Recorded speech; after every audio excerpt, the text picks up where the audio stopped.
Hey everybody, welcome back to Behind the Surface, एक ऐसा channel जहां प्रोडक्ट्स की साइंटिफिक रिव्यू होती है। अगर आप मेरे चैनल में नए हो तो एज़ यूजुअल प्लीज़ मेरे सारे कंटेंट को देखिए, लाइक करिए, शेयर करिए एंड मोस्ट इम्पॉर्टेंट सब्सक्राइब करना मत भूलिए एंड बेल आइकन भी दबाइए जिससे आपको नोटिफिकेशन मिलेगा every time I post a video. And अगर आपने ऑलरेडी मेरा चैनल सब्सक्राइब कर लिया है तो you know you made a really smart decision, क्योंकि हम जो टॉपिक्स कवर करते हैं, the kind of research that I do, you would not find that anywhere else from any other YouTuber. So yes, you made a good choice. ठीक है, without wasting much time, आज हम बात करने वाले हैं the same old toxic chemicals के बारे में।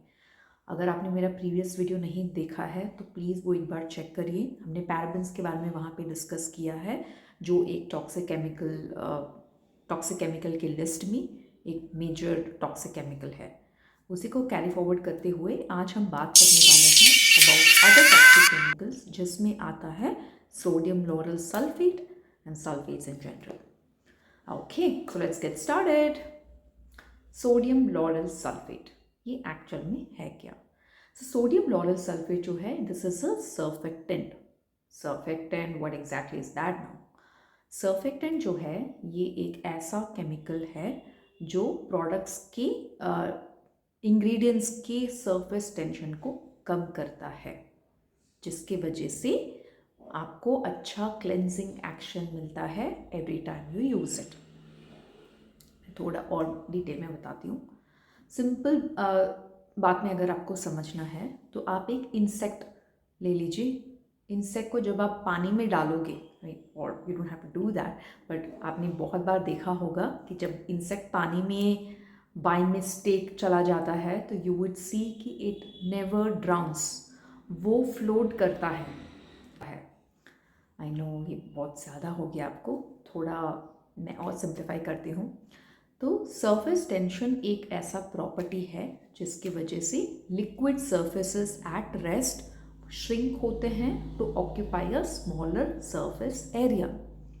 जब वो स्मॉलर सरफेस एरिया ऑक्यूपाई करते हैं, it becomes easier for that product to stick on to the surface and provide a cleansing action. तो अभी आप शैम्पू या bubble bath, whatever, body wash, कुछ भी ले लीजिए, जब वो पानी से जब आप वो रब करते हो, you will see lot of bubbles, froth के अगर आप पार्टिकल्स चेक करोगे तो वो स्फेरिकल नेचर होता है, यानी स्फीयर होता है। That is nothing but sphere smallest surface area offer करता है, जिसकी वजह से वो वाइप आउट नहीं होता पानी में। इंस्टेड वो आपकी बॉडी में रह के झाग बनकर आपकी बॉडी को क्लीन करता है। So this property of a surfactant is the reason why sodium lauryl sulfate is called a surfactant, और जो आपके ब्यूटी प्रोडक्ट्स में यूज़ होता है। तो यहाँ मैं थोड़ा और बताना चाहूँगी कि सोडियम लॉरल सल्फेट कैसे ऑब्टेन होता है। वेरी सिंपल, इस रिएक्शन को हम बोलते हैं एथॉक्सिलेशन, जहाँ पे सोडियम लॉरल सल्फेट जहाँ पे लॉरल अल्कोहल, जो कि डिराइव होता है from vegetable oils, namely coconut oil, palm kernel oil. So इस लॉरल अल्कोहल को जब हम ट्रीट करेंगे with chlorosulphuric acid, you get an end product, जिसको हम फिर न्यूट्रलाइज करेंगे विथ सोडियम हाइड्रोक्साइड और सोडियम कार्बोनेट। तो ये पूरा रिएक्शन एथॉक्सिलेशन है। अगर आपने पैराबेन्स का वीडियो चेक किया है तो आपको वहाँ पे भी दिखेगा कि हमने अल्कोहल और एसिड ही यूज़ किया है, लेकिन उसमें और इसमें डिफरेंस क्या है? वहाँ पे ऑर्गेनिक एसिड, ऑर्गेनिक अल्कोहल है। ऑर्गेनिक मतलब कार्बन डिराइव्ड, ठीक है। यहाँ पे inorganic alcohol and inorganic acid है। Parabenzoic acid, please go back and check, that is totally a different type of acid, वो organic acid है।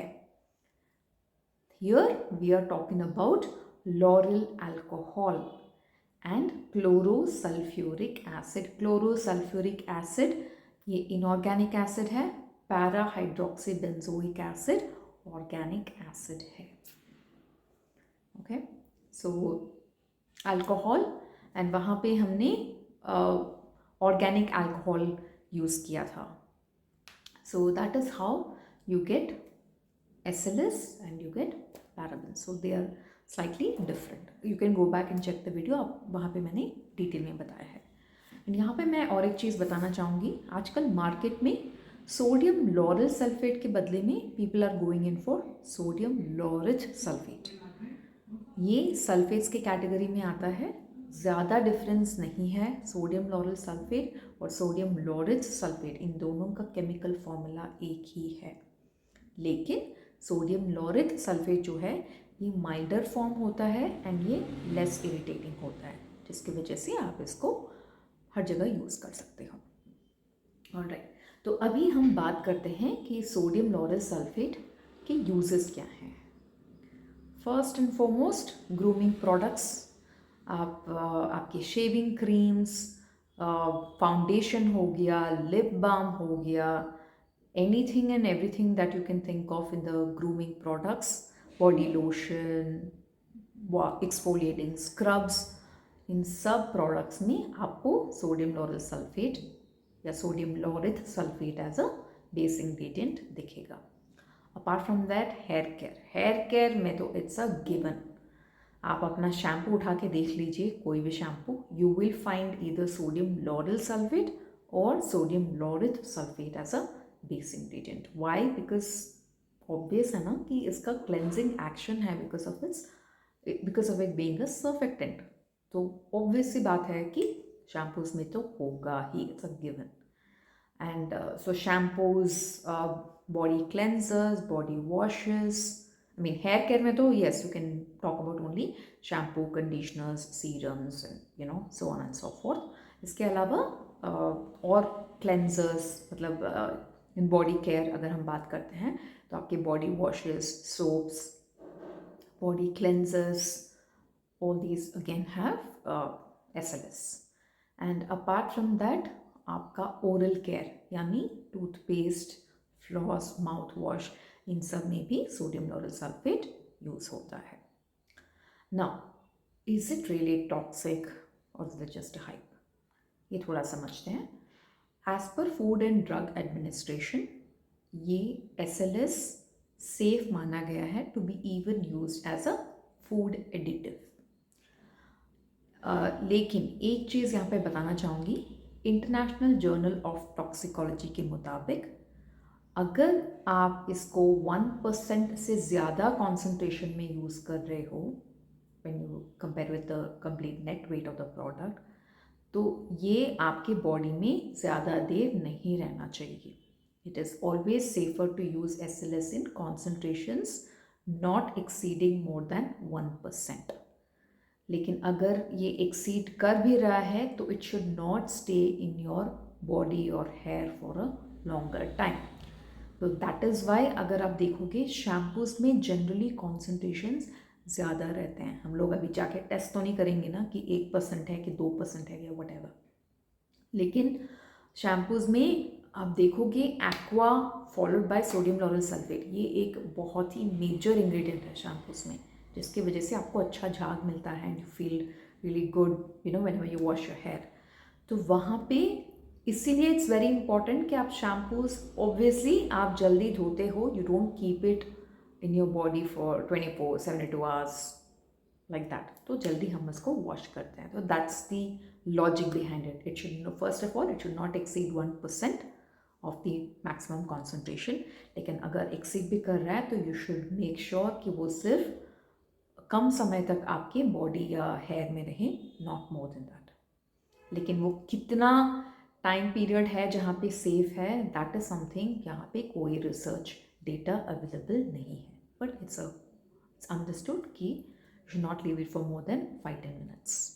Okay, so that is about the toxic part of SLS.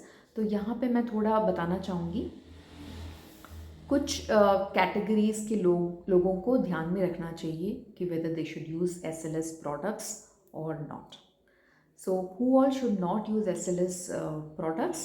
तो first and foremost अगर आपका sensitive scalp या sensitive skin है तो you really need to be careful.